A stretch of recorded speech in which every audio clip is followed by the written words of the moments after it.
Monster itu bersiap-siap di rerumputan menjulurkan kaki depannya, siap menebar umpan terbaik untuk menjebak lawan. Jika melihatnya, kamu mungkin mengira ada pemain yang membuat skor touchdown. Sayangnya bukan, hanya seekor caplak yang sedang mencari. Oh, bukan mencari sih, tapi duduk menunggu makanan dalam pose kemenangan. Inilah definisi mencari dalam dunia caplak. Tapi ayo, kembali ke adegan yang mendebarkan tadi. Mainkan musiknya. Saat ini, ia sedang mengendus dan memindai tempat di sekitarnya. Binatang itu lapar dan ia menunggumu mendekat. Sedikit lagi, hampir sampai. Dan dapat! Kamu terjebak dalam penyergapan parasit itu. Dan ia sudah merayap naik, masuk ke celanamu. Caplak tidak hanya tinggal di hutan, mereka ada di mana-mana, di taman kota atau di pekaranganmu di pinggiran kota yang indah. Kamu mungkin tidak menyangka kehadirannya, tapi tiba-tiba seekor caplak sudah merayap di dinding. Seharusnya ia tidak tinggal di sana, tapi lihat, itu dia. Ya, itu, tolong diperbesar. Bagiku ia mirip caplak, tapi coba diperbesar lagi. Nah, begitu, ya kan? Itu bukan caplak, tapi laba-laba kepiting. Lebih tepatnya, jenis Xisthuscus. Ada banyak warna dan ukuran dari laba-laba kepiting. Oh, lihat saja nanti. Kali ini, ia berwarna coklat. Hewan ini mudah dikenali karena keempat lengannya yang lebih panjang di bagian depan dan 4 kaki belakang yang lebih pendek. Mirip kepiting. Iya, mungkin dari situlah namanya diambil. Tapi ternyata hewan ini dinamai begitu karena cara mereka bergerak, mereka berjalan miring seperti kepiting di pantai. Dari jauh, hewan ini mirip caplak, tapi dari dekat tidak sama sekali. Tubuh laba-laba kepiting terbagi menjadi 2 bagian seperti halnya laba-laba lain. Atau seperti para akademia memanggilnya, Arachnida, buruan Gus ambil sandalkus. Oke, nama belakangnya cuma karanganku aja kok. Jika diperhatikan dengan cermat, kamu akan melihat tubuh caplak hanya terdiri dari 1 bagian utuh yang pipih. Ya, pipih kalau belum makan, bentuknya juga hampir mirip segitiga. Nah, ambil kaca pembesar dan lihatlah dari dekat. Iya, aku menantangmu. Kamu akan melihat laba-laba kepiting punya 8 mata. Caplak tidak punya 1 pun. Ingat, caplak melihat dunia dengan menciumnya menggunakan kaki mereka. Iya, aneh sih. Caplak adalah parasit. Ya iyalah, mereka menyedot darah kita dan hewan-hewan lain seperti kotak jus berjalan. Laba-laba kepiting tidak berminat terhadap darahmu, tapi ia berburu serangga dalam rumahmu. Jadi, jika tiba-tiba kamu melihat banyak laba-laba ini merayap di rumahmu, itu berarti mangsanya ada di sana. Jadi jangan tersinggung oleh kemunculannya yang tidak diundang ya. Mereka hanya pergi ke tempat makanan berada. Dan pastinya jangan kasar atau memencetnya. Mereka hanya mencoba menjaga kebersihan rumahmu.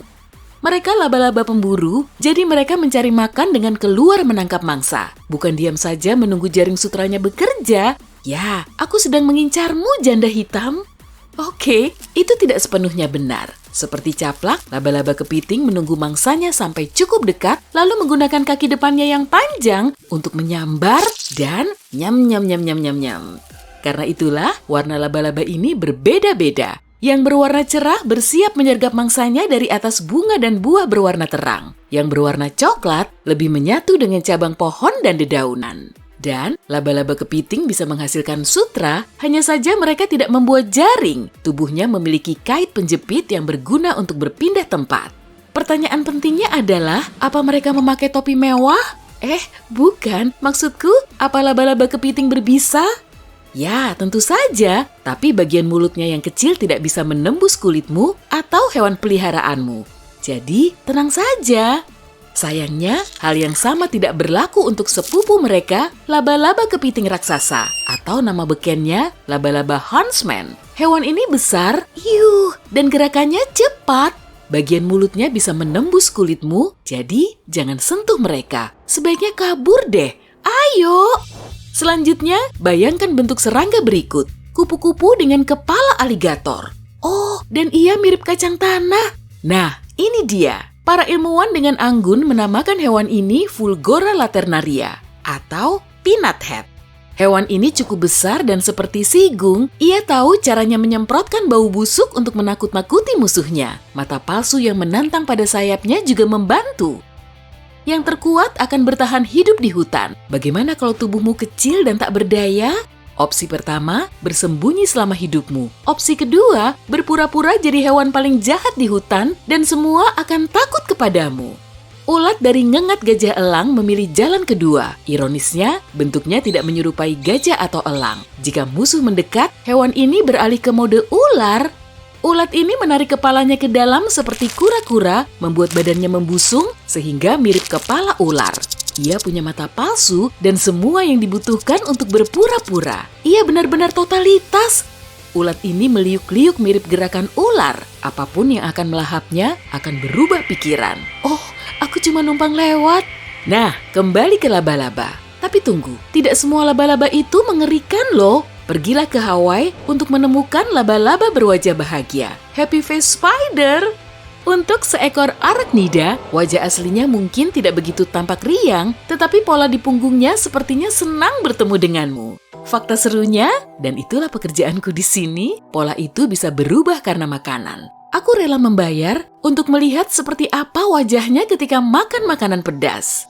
Wah, awas, tawon raksasa terbang ke arahmu. Cuma bercanda. Mereka hanyalah ahli menyamar lainnya. Ini adalah ngengat hornet. Jangan khawatir, ia tak menyengat kok. Dan serangga ini juga telah belajar menyerupai gerakan idolanya, tawon raksasa Asia. Ia terbang dengan gerakan menyentak yang cepat. Kalau soal serangga daun, semuanya jelas. Ia tampak seperti daun sampai ke detail terkecilnya. Bahkan di tepi-tepinya ada titik-titik coklat seperti daun yang mengering. Dan telurnya mirip biji-bijian. Penyamaran hebat, tapi tunggu, ada masalah di Houston. Serangga ini harus tetap diam hampir sepanjang hidupnya, bertahan menunggu mangsa datang mendekat, dan berharap musuh tidak menyadari kehadirannya. Dan inilah bagian paling kerennya. Jika serangga ini harus bergerak, ia mulai menari seperti daun yang tertiup angin. Belalang sentadu hantu juga ahli meniru daun. Hanya saja, hewan ini lebih suka daun yang gugur. Ia mirip daun kusut berwarna coklat yang telah jatuh dari pohon. Belalang sembah ini bertubuh tipis dan warnanya tergantung dari berapa banyak air di dekat pohon tempatnya berada dan bayangan di bawah pohon. Hampir mustahil menemukan serangga ini saat ia bersembunyi. Mungkin kamu lebih tertarik pada penampilan yang mirip ranting pohon?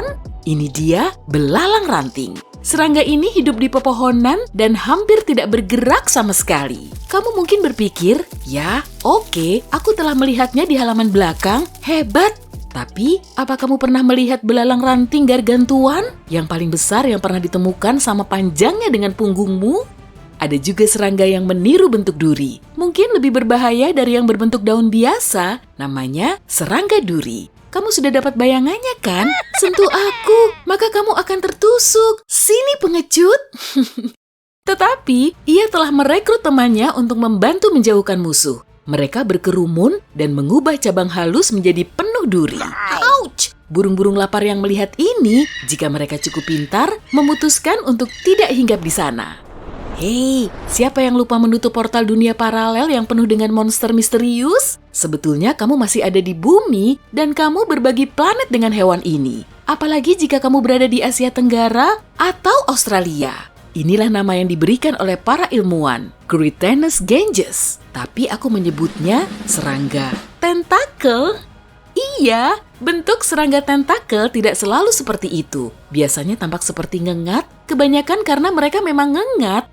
Tapi, ketika berusaha menarik perhatian lawan jenis, hewan ini mengayunkan dua pasang tentakel raksasa dari bagian bawah tubuhnya. Dengan tentakel tersebut, hewan ini bukan menyemprotkan racun, tapi feromon. Itu semacam bahan kimia berbau harum yang menarik perhatian serangga betina. Dan berhasil! Hei, ini hanya untuk serangga jenis ini ya. Para ilmuwan dari Harvard menemukan 60 spesies serangga baru di hutan Suriname. Temuan yang paling unik adalah serangga dengan mata belalang dan rambut aneh keperakan. Mereka menyebutnya serangga berambut troll, sebab kadang kita menamai sesuatu sesuai tampilannya kan? Ekor perak itu adalah lilin yang dikeluarkan oleh serangga untuk menjauhkan musuh. Juga berfungsi sebagai bantalan saat serangga ini terjatuh. Bayangkan, kamu bangun pagi ini, sarapan dan bersiap beraktivitas seperti biasa. Tapi alih-alih memakai pakaian, kamu justru menempelkan roti panggang, telur ceplok, dan bacon goreng di badanmu. Aneh? Iya. Tapi tak ada pilihan lain, karena di perjalanan menuju bus, seekor burung bisa saja terbang menukik dan menyambarmu. Oke, teknik ini berlaku bagi ulat ngengat zamrud. Serangga ini menempelkan kelopak bunga di badannya dan makan bunga yang sama. Nah, sekarang analogi ini baru masuk akal. Ketika baju bunganya layu, ulat itu akan menggantinya dengan yang baru. Ia memakai sutranya untuk merekatkan kelopak bunga. Dan begitulah seterusnya, siklus hidup gonta-ganti pakaian serangga kecil ini setiap hari.